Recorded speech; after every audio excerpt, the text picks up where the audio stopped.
It was a quiet evening in a small village. A young girl named Liala wore her favorite red hut dress. She loved that dress so much.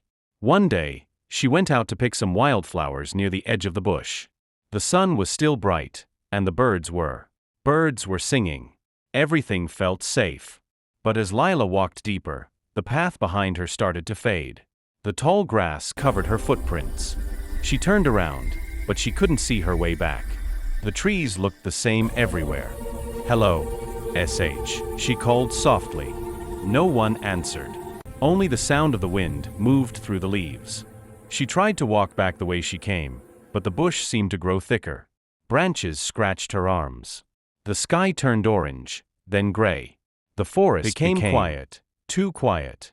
Suddenly, she heard something move behind her. Crunch, crunch, like footsteps. "Who's there?" she said, her voice shaking. No answer. She walked faster, her red dress catching on the thorns. Then she saw a small old hut.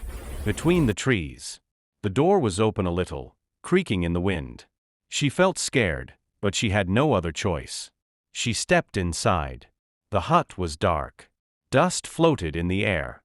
There was a chair, a broken table, and on the floor, an old red ribbon, just like hers. Lila's heart started to beat fast. Then she heard it again. Crunch, crunch, but this time it was right outside the door. She held her breath. The door slowly opened wider. A shadow fell across the floor. "Hello," she whispered. No one answered. Only the wind blew through the trees. But when she looked down, she saw muddy footprints, fresh ones, leading inside the hut. The next morning, villagers found the red hut dress hanging on a tree branch near the bush. But Liala was never seen again. Some nights, when the wind is cold and the moon is full, people say they see a girl in a red dress walking through the trees, still trying to find her way home.